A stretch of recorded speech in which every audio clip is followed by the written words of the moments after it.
ಎರಡು ಕ್ಷೇತ್ರ ಬಹಳ ಪ್ರತಿಷ್ಠೆಯಾಗಿ ತೆಗೆದುಕೊಂಡಿದ್ದಾರೆ. ಕಾರಣ ಈಗ ಅವರು ಸಿಎಂ ಸ್ಥಾನದಲ್ಲಿರೋದ್ರಿಂದ ಗೆಲ್ಲಿಸಿಕೊಂಡು ಬರಲೇಬೇಕಾದಂತ ಅನಿವಾರ್ಯತೆಯಲ್ಲಿದ್ದಾರೆ ಸಿಎಂ ಸಿದ್ದರಾಮಯ್ಯನವರು.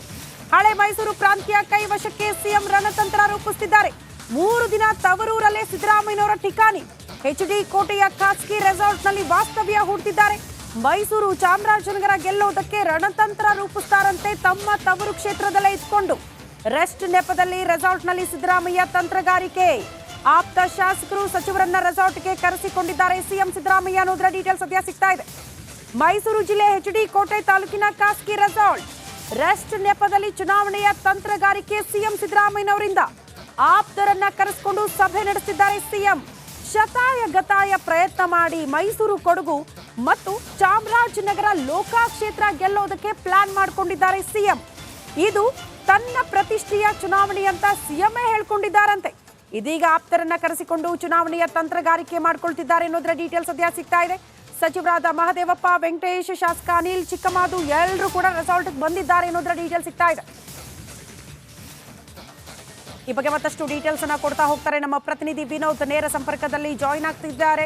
ವಿನೋದ್, ಸಿಎಂ ಸಿದ್ದರಾಮಯ್ಯನವರಿಗೆ ಬಹಳ ಪ್ರತಿಷ್ಠೆ ಅಂತ ಅನ್ಸುತ್ತೆ 2 ಕ್ಷೇತ್ರ. ಮತ್ತೊಂದು ವಿಚಾರ, ಸೋತ್ರೆ ಅತಿ ದೊಡ್ಡ ಅವಮಾನ. ಕಾರಣ ಸಿದ್ದರಾಮಯ್ಯನವರ ಸಿಎಂ ಆಗಿದ್ದಾರೆ. ಕಾಂಗ್ರೆಸ್ ಹೈಕಮಾಂಡ್ ಮುಂದೆ ಮುಜುಗರ ಆಗುತ್ತೆ ಅನ್ನುವಂತಹ ಕಾರಣಕ್ಕೆ ಗೆಲ್ಲಲೇಬೇಕು ಅನ್ನುವಂಥ ಶತಾಯಗತ ಪ್ರಯತ್ನ ಆಗ್ತಾ ಇದೆ. ಯಾವ ರೀತಿ ತಂತ್ರಗಾರಿಕೆ ಆಗ್ತಾ ಇದೆ ತವರು ಕ್ಷೇತ್ರದಲ್ಲೇ ಇದ್ಕೊಂಡು?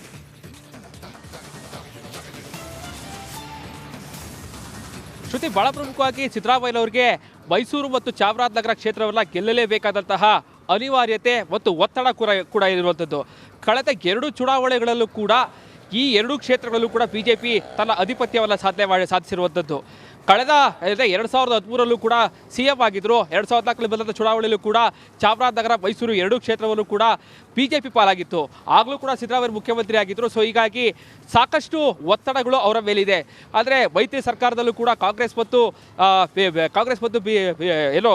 JDS ಎರಡೂ ಕೂಡ ಮೈತ್ರಿ ಆಗಿತ್ತು. ಈ ಒಂದು ಸಂದರ್ಭದಲ್ಲೂ ಕೂಡ 2 ಕ್ಷೇತ್ರಗಳಲ್ಲೂ ಕೂಡ ಸೋಲಾಗಿತ್ತು. ಸೊ ಹೀಗಾಗಿ ಶತಾಯ ಗತಾಯ ಈಗ ಮತ್ತೊಮ್ಮೆ 2ನೇ ಬಾರಿಗೆ ಸಿದ್ದರಾಮಯ್ಯನವರು ಸಿಎಂ ಆಗಿದ್ದಾರೆ. ಮೈಸೂರು ಲೋಕಸಭಾ ಕ್ಷೇತ್ರವನ್ನು ಗೆಲ್ಲಿಲ್ಲ ಅಂತಂದರೆ ಇದರ ಮೆಸೇಜ್ ಬೇರೆ ರೀತಿಯಾಗಿ ಪಾಸ್ ಆಗುವಂತಹ ಸಾಧ್ಯತೆ ಇರುತ್ತೆ. ಯಾಕಂದರೆ ಈಗಾಗಲೇ ಗುಬ್ಬಿ ಶ್ರೀನಿವಾಸ್ ಅವರು ಕೂಡ ಕೊಟ್ಟಂತಹ ಹೇಳಿಕೆ ಇರ್ಬೋದು. ಎಲ್ಲೋ ಒಂದು ಕಡೆ 20 ಕ್ಷೇತ್ರವನ್ನು ಗೆಲ್ಲಿಲ್ಲ ಅಂತಂದರೆ ಸಿಎಂ ಅವರು ಸ್ಥಾನದಿಂದ ಕೆಳಗಿಳಿಬೇಕಾಗತ್ತೆ ಅಂತೇಳಿ. ಸೊ ಹೀಗಾಗಿ ತವರು ಕ್ಷೇತ್ರದಲ್ಲೇ ಗೆಲ್ಲಿಲ್ಲ ಅಂತಂದರೆ ಈ ಒಂದು ಮೆಸೇಜ್ ಬೇರೆ ರೀತಿಯಾದಂತಹ ಮೆಸೇಜ್ ಆಗಿರುತ್ತೆ ಬೇರೆ ಬೇರೆ ಕ್ಷೇತ್ರಗಳಿಗೆ. ಸೊ ಹೀಗಾಗಿ ಈ 2 ಕ್ಷೇತ್ರಗಳ ಗೆಲ್ಲಬೇಕು ಅಂತೇಳಿ ಈಗಾಗಲೇ ನೆಲೆಯೇ ಮೈಸೂರಿಗೆ ಆಗಮಿಸಿ ಸಭೆಗಳು ನಡೆಸಿದ್ದಾರೆ. ಅಂದರೆ ಇವತ್ತು 3 ದಿನಗಳ ಕಾಲ ಎಚ್ ಡಿ ಕೋಟೆಯಲ್ಲಿರುವಂತಹ ಖಾಸಗಿ ರೆಸಾರ್ಟ್ನಲ್ಲಿ ವಾಸ್ತವ್ಯ ಹೂಡಿದ್ದಾರೆ. ಈಗಾಗಲೇ ಶಾಸಕರಿರ್ಬೋದು, ಮಾಜಿ ಶಾಸಕರಿರ್ಬೋದು, ಎಲ್ಲರೂ ಕೂಡ ರೆಸಾರ್ಟ್ಗೆ ಕರೆಸಿಕೊಂಡು ಸಾಕಷ್ಟು ರಣತಂತ್ರವನ್ನು ಮಾಡ್ತಾ ಇದ್ದಾರೆ. ಯಾವುದೇ ಕಾರಣಕ್ಕೂ ಕೂಡ 2 ಕ್ಷೇತ್ರಗಳೆಲ್ಲ ಸೋಲುವಂತಹ ಸ್ಥಿತಿ ಬರಬಾರ್ದು. ಯಾಕಂದರೆ ಕಳೆದ ಚುನಾವಣೆಗೆ ಹೋಲಿಸಿದರೆ ಈ ಚುನಾವಣೆಯಲ್ಲಿ ಕಾಂಗ್ರೆಸ್ ತನ್ನ ಶಾಸಕರೆಲ್ಲ ಹೆಚ್ಚಿಸಿಕೊಂಡಿದೆ. ಪ್ರತಿಯೊಂದು ಕ್ಷೇತ್ರದಲ್ಲೂ ಕೂಡ ಕಾಂಗ್ರೆಸ್ ಶಾಸಕರಿದ್ದಾರೆ. ಸೊ ಹೀಗಾಗಿ ಅತಿ ಹೆಚ್ಚು ಲೀಡ್ನಿಂದ ನಮ್ಮ ಅಭ್ಯರ್ಥಿಯನ್ನು ಗೆಲ್ಲಬೇಕು. ಜೊತೆಗೆ JDS ಮತ್ತು ಬಿಜೆಪಿ 2 ಪಕ್ಷಗಳಿಂದ ಯಾರೇ ಬಂದರೂ ಕೂಡ ಅವರನ್ನು ಪಕ್ಷಕ್ಕೆ ಕರೆದುಕೊಳ್ಳಿ. ಯಾರೂ ಕೂಡ ಯಾವ ಒಂದು ಅಡ್ಡ ಮಾತುಗಳನ್ನು ಆಡಬಾರ್ದು. ಯಾಕಂತಂದರೆ ನಮಗೆ ಗೆಲುವಷ್ಟೇ ಮುಖ್ಯ ಆಗಿರಬೇಕು. ತಮ್ಮ ಯಾವುದೇ ಈ ರೀತಿಯಾದಂತಹ ಬೇರೆ ಬೇರೆ ಭಿನ್ನಾಭಿಪ್ರಾಯಗಳಿದ್ದರೂ ಕೂಡ ಚುನಾವಣೆ ಗೆಲುವಿನ ದೃಷ್ಟಿಗಾಗಿ ಯಾರೇ ಪಕ್ಷಕ್ಕೆ ಬಂದರೂ ಕೂಡ ಅವರೆಲ್ಲ ಸ್ವಾಗತ ಮಾಡಿ. ಯಾವುದೇ ಕಾರಣಕ್ಕೂ ಕೂಡ ಅವರನ್ನು ಪಕ್ಷಕ್ಕೆ ಬರೋದು ಬೇಡ ಅಂತ ಹೇಳೋದು ಬೇಡ. ನಮಗೆ ಮತಗಳು ಅತಿ ಹೆಚ್ಚಾಗಬೇಕು, ನಮ್ಮ ಅಭ್ಯರ್ಥಿಗಳು ಗೆಲ್ಲಲೇಬೇಕು. ಸೊ ಹೀಗಾಗಿ 2 ಕ್ಷೇತ್ರಗಳ ಬಗ್ಗೆ ಸಾಕಷ್ಟು ಆಸಕ್ತಿಯನ್ನು ವಹಿಸಿದ್ದಾರೆ. ಈಗಾಗಲೇ ಬೆಂಗಳೂರಿಂದ ಬೈರತಿ ಸುರೇಶ್ ಅವರು ಬಂದಿದ್ದಾರೆ ಸಚಿವರು.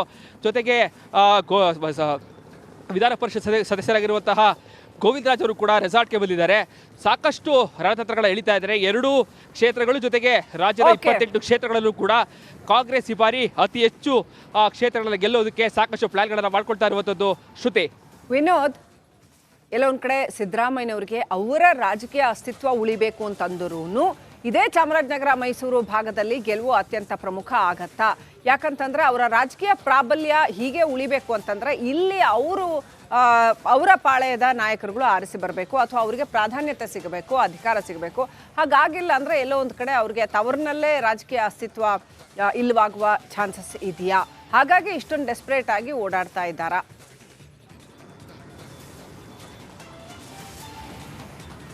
ಶ್ರೀಲಕ್ಷ್ಮಿ, ಬಹಳ ಪ್ರಮುಖವಾಗಿ ಮೈಸೂರು ಮತ್ತು ಚಾಮರಾಜನಗರದಲ್ಲಿ ಚಾಮರಾಜನಗರ ಲೋಕಸಭಾ ಕ್ಷೇತ್ರದಲ್ಲಿ 7 ಜನ ಕಾಂಗ್ರೆಸ್ನ ಶಾಸಕರಿದ್ದಾರೆ.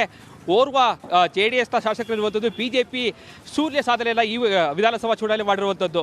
ಸೊ ಹೀಗಾಗಿ ಕಾಂಗ್ರೆಸ್ ಅಭ್ಯರ್ಥಿ ಸುನಿಲ್ ಬೋಸ್ ಅವರು ಈಗಾಗಲೇ ಅಭ್ಯರ್ಥಿಯಾಗೋದು ಬಹುತೇಕ ಖಚಿತ ಅಂತ ಹೇಳಲಾಗ್ತಾ ಇದೆ. ಒಂದು ರೀತಿ ಕಾಂಗ್ರೆಸ್ನ ಅಭ್ಯರ್ಥಿ ಯಾರೇ ಆದರೂ ಕೂಡ ಅಪ್ಪರ್ ಹ್ಯಾಂಡ್ನಲ್ಲಿದ್ದಾರೆ. ಈ ಸಂದರ್ಭದಲ್ಲೂ ಕೂಡ BJPಯಲ್ಲಿ ತನ್ನ ವಿಜಯ ಪತಾಕಲ್ಲಿ ಹಾರಿಸಿದ್ರೆ ಬೇರೆ ರೀತಿಯಾದಂತಹ ಮೆಸೇಜ್ಗಳು ಪಾಸ್ ಆಗುತ್ತೆ. ಅಂದರೆ ಮೈಸೂರು, ಚಾಮರಾಜನಗರ ಸಿದ್ದರಾಮಯ್ಯವರು ತನ್ನ ಹಿಡಿತವನ್ನು ಹೊಂದಿರುವಂತಹ ಕ್ಷೇತ್ರಗಳಿವು. ಹಳೆ ಮೈಸೂರು ಭಾಗದಲ್ಲಿ ಸಿದ್ದರಾಮಯ್ಯವರು ಕಳೆದ ಚುನಾವಣೆಯಲ್ಲೂ ಕೂಡ ಕಾಂಗ್ರೆಸ್ ಅತಿ ಹೆಚ್ಚು ಸ್ಥಾನವನ್ನು ಗೆದ್ದಿತ್ತು. ಈ ಭಾಗದಲ್ಲಿ ಸಿದ್ದರಾಮಯ್ಯವರು ತನ್ನದೇ ಆದಂತಹ ಪ್ರಾಬಲ್ಯವನ್ನು ಇಟ್ಟಿದ್ದಾರೆ. ಈ 2 ಕ್ಷೇತ್ರಗಳೆಲ್ಲ ಸೋತಿದ್ದೇ ಆದಲ್ಲಿ ಬೇರೆ ರೀತಿಯಾದಂತಹ ಮೆಸೇಜ್ಗಳು ಪಾಸ್ ಆಗುತ್ತೆ. ಜೊತೆಗೆ ಹೈಕಮಾಂಡ್ ಮಟ್ಟದಲ್ಲಿ ಈಗಾಗಲೇ ಸಿದ್ದರಾಮಯ್ಯವರು ಸಾಕಷ್ಟು ಸ್ಟ್ರಾಂಗ್ ಅಂತ ತಿಳ್ಕೊಂಡಿದ್ದಾರೆ. ಈ 2 ಕ್ಷೇತ್ರಗಳ ಕಳ್ಕೊಂಡ್ರೆ ಎಲ್ಲ ಒಂದು ಕಡೆ ವೀಕ್ ಆದಂತ ಕಂಡು ಬರುತ್ತೆ. ಸೊ ಹೀಗಾಗಿ ಮುಂದಿನ ದಿನಗಳಲ್ಲಿ ಅವರ ಸ್ಥಾನಕ್ಕೆ ಕುತ್ತು ಬರುವಂತಹ ಸಾಧ್ಯತೆಗಳಿರುತ್ತೆ. ಸೊ ಹೀಗಾಗಿ ಈ 2 ಕ್ಷೇತ್ರಗಳೆಲ್ಲ ಗೆಲ್ಲೇಬೇಕು ಅಂತೇಳಿ ಸಾಕಷ್ಟು ರಣತಂತ್ರವನ್ನು ಹಿಡಿತಾ ಇರುವಂತದ್ದು ಶ್ರೀಲಕ್ಷ್ಮಿ. Thank you Vinod ಡೀಟೇಲ್ಸ್ಗಾಗಿ.